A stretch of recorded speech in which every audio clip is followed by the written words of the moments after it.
¿Sabías que el padre fundador de República Dominicana murió solo y olvidado en una tumba de pobres?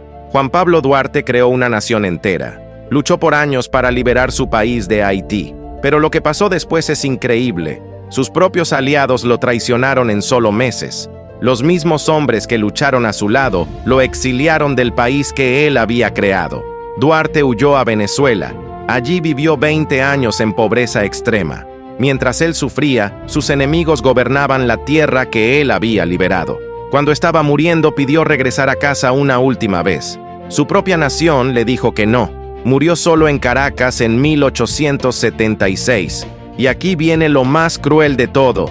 República Dominicana ni siquiera pagó por su funeral. El héroe más grande del país fue enterrado en una tumba de pobres, sin honores, sin reconocimiento, sin su familia. La nación que él creó con sus propias manos lo abandonó completamente.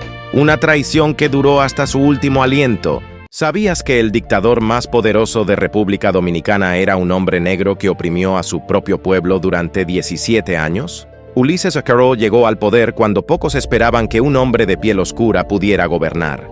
Pero él no se escondía de su color. Al contrario, lo celebraba. Durante su gobierno, construyó carreteras, puentes y líneas de tren que conectaron todo el país. La gente lo amaba por estos proyectos. Parecía un líder que realmente se preocupaba por su nación. Pero había un lado oscuro que pocos conocían.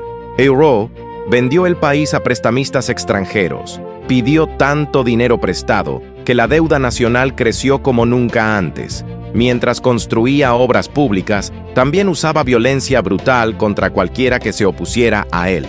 Su pueblo comenzó a sufrir bajo el peso de las deudas y la represión.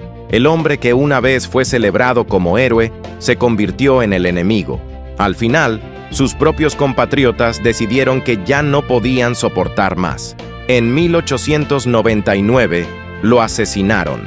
La historia de Euro nos enseña que el poder puede corromper a cualquiera. ¿Sabías que un líder taíno logró algo que parecía imposible? Obligar al poderoso imperio español a firmar un tratado de paz. Su nombre era Enriquillo, y esta es su increíble historia. Cuando los españoles llegaron a la isla, pensaron que sería fácil controlar a los pueblos indígenas, pero se equivocaron con Enriquillo. Este valiente líder taíno se refugió en las montañas de Bauruco con sus guerreros. Desde cuevas escondidas, lanzaron ataques sorpresa contra los colonizadores durante 14 años. Los españoles no podían vencerlos. Las montañas eran como una fortaleza natural que Enriquillo conocía perfectamente. Finalmente, algo extraordinario pasó. El Imperio Español, que había conquistado grandes civilizaciones, tuvo que sentarse a negociar con Enriquillo. En 1534, firmaron un tratado de paz. España reconoció la soberanía de Enriquillo sobre su territorio. Se convirtió en la primera zona autónoma indígena de América. Su ejemplo inspiró rebeliones en todo el Caribe. Pero la historia tiene un final misterioso. Enriquillo murió en circunstancias muy sospechosas poco después del tratado. ¿Coincidencia? Tú decides. ¿Sabías que un río en República Dominicana cambió de color por completo debido a la minería? Pero esta historia es mucho más oscura de lo que parece. El río Yaque del Norte, el más importante del país, se volvió completamente amarillo y tóxico. Empresas canadienses y estadounidenses llegaron prometiendo desarrollo, pero trajeron destrucción. Extrajeron miles de millones de dólares en oro del suelo dominicano. Mientras tanto, las comunidades locales comenzaron a enfermarse. El agua que habían bebido durante generaciones ahora los estaba envenenando. Los campos de cultivo se volvieron estériles. Las familias perdieron sus fuentes de ingreso. Los niños desarrollaron problemas de salud graves por beber agua contaminada con químicos tóxicos. Lo peor de todo, las ganancias se fueron del país, pero la contaminación se quedó. Hasta hoy, los dominicanos siguen sufriendo las consecuencias de esta tragedia ambiental. Mientras las empresas extranjeras celebraban sus beneficios, un pueblo entero pagaba el precio con su salud y su futuro. Esta es la verdadera cara de la minería irresponsable. ¿Sabías que familias criminales de Sicilia controlaron secretamente el azúcar dominicano durante décadas? Esta es la historia oculta que cambió para siempre la República Dominicana. En los años 50, Poderosas mafias sicilianas llegaron a la isla caribeña. No venían como turistas, venían a hacer negocios sucios. Estas familias criminales tomaron control de las plantaciones de azúcar más grandes del país, pero el azúcar era solo una fachada. En realidad, usaban las plantaciones para lavar dinero sucio de Europa. Los trabajadores haitianos sufrían condiciones peores que la esclavitud.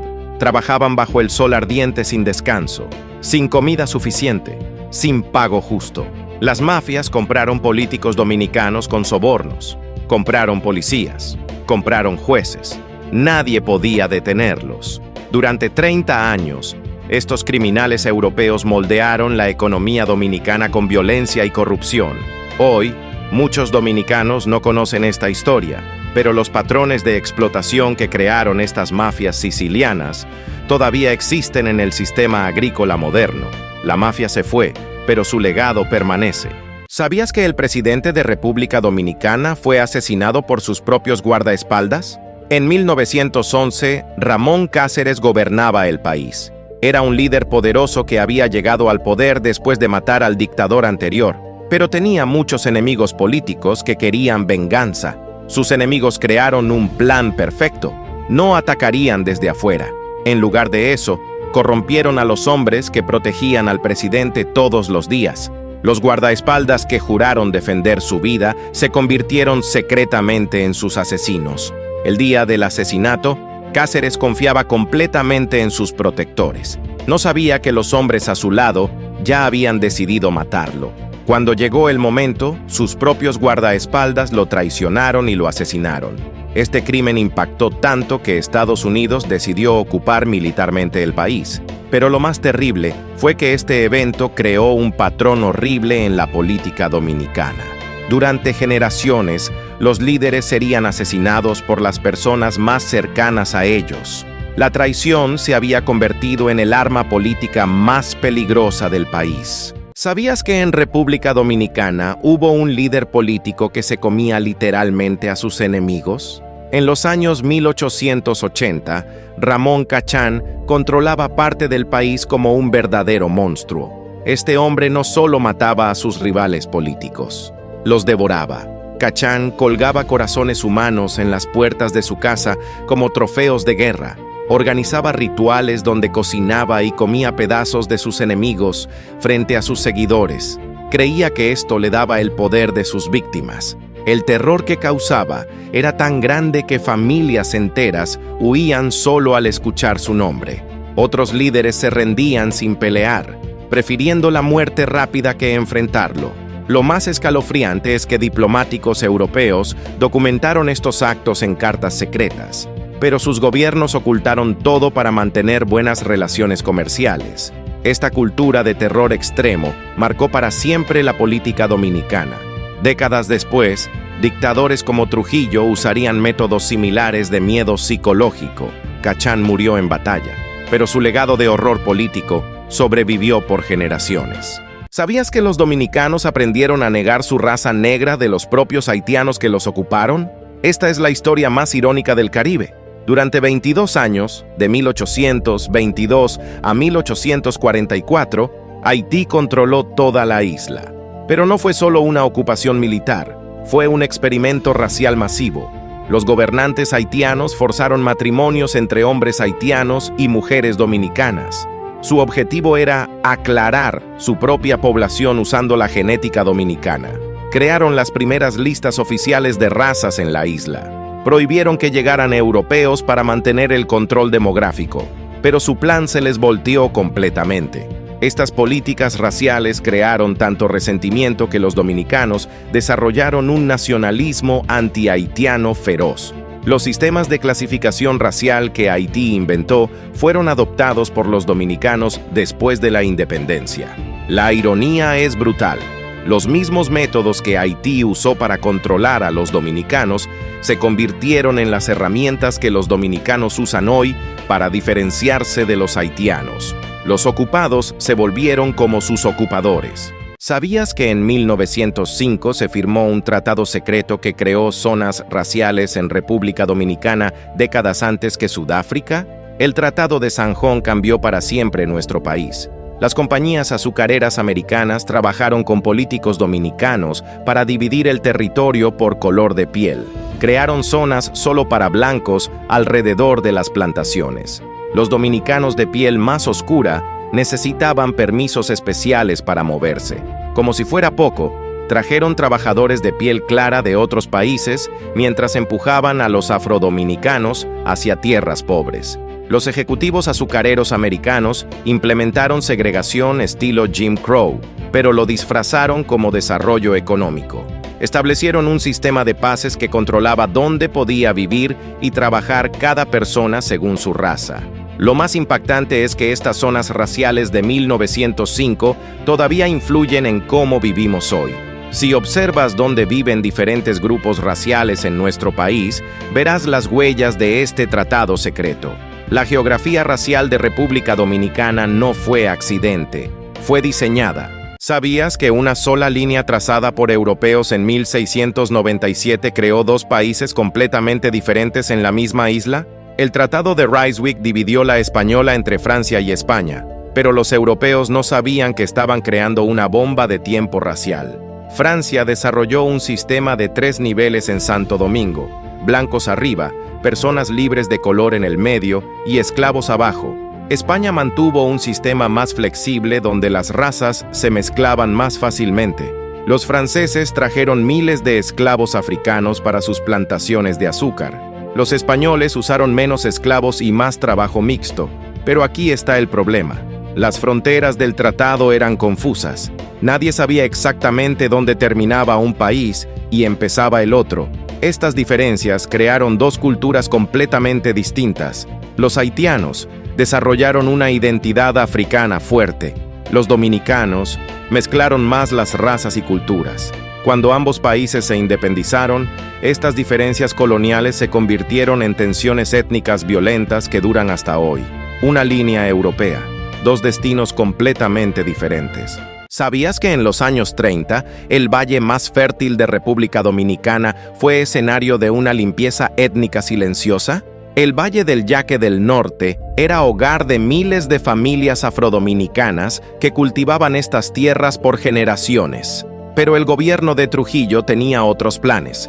Bajo la excusa de modernización agrícola, comenzaron a llegar los guardias rurales. Primero quemaron las casas, luego expulsaron a las familias de piel oscura. Los que resistieron simplemente desaparecieron. Sus tierras fértiles fueron entregadas a colonos de piel clara, traídos desde las ciudades. En pocos años, el valle cambió completamente su color. Este no fue un caso aislado, fue un experimento. El gobierno probó aquí sus métodos de blanqueamiento antes de aplicarlos en otras regiones del país. Miles de familias perdieron todo. Sus pueblos fueron borrados del mapa. Su historia, enterrada bajo la propaganda del progreso. El Valle del Yaque del Norte se convirtió en la zona agrícola moderna que Trujillo quería mostrar al mundo, pero el precio fue la sangre de un pueblo entero. ¿Sabías que Cristóbal Colón mintió sobre su primera colonia en América? La verdad es mucho más horrible de lo que imaginas. En 1493, Colón fundó la Isabela en lo que hoy es República Dominicana. Era su primera ciudad permanente en el Nuevo Mundo, pero después de solo 4 años, desapareció misteriosamente. Durante 500 años creímos que los indígenas atacaron a los colonos, pero arqueólogos dominicanos acaban de descubrir la verdad impactante. Las excavaciones revelaron fosas comunes llenas de esqueletos. Los colonos no murieron por ataques, murieron de tifus y hambre. Estaban tan desesperados que comían sus botas de cuero. Pero aquí viene lo más perturbador. Encontraron evidencia de canibalismo entre los colonos. Y algo que cambia toda la historia. Los taínos locales en realidad trataron de ayudar, llevándoles comida a los colonos hambrientos. Mientras tanto, Colón escribía cartas a España diciendo que todo iba perfecto. Ocultó la verdad de esta tragedia que contradice 500 años de historia sobre indígenas salvajes y europeos civilizados. La historia real de República Dominicana es muy diferente. ¿Sabías que la primera universidad de América fue construida por las mismas personas a quienes prohibía estudiar? En 1538, se fundó la Universidad Autónoma de Santo Domingo. Pero aquí viene lo terrible. Fue construida completamente por esclavos taínos y africanos. Mientras estos trabajadores forzados cortaban piedras y levantaban muros, los profesores adentro enseñaban que la esclavitud era correcta. Los maestros de teología crearon las ideas que justificaban el sistema de encomienda, que esclavizaba a los indígenas. Usaban la filosofía de Aristóteles para decir que los nativos eran esclavos naturales. ¡Qué ironía! Las mismas manos que construyeron esa universidad pertenecían a personas consideradas inferiores. Los estudiantes indígenas y africanos tenían prohibido entrar a estudiar. Cada piedra de esos muros fue cortada por quienes nunca podrían pisar esas aulas. Esta universidad entrenó a los administradores coloniales que llevaron la opresión por toda América, un centro de aprendizaje que nació del trabajo forzado y enseñó a justificar la crueldad. La educación construida sobre la injusticia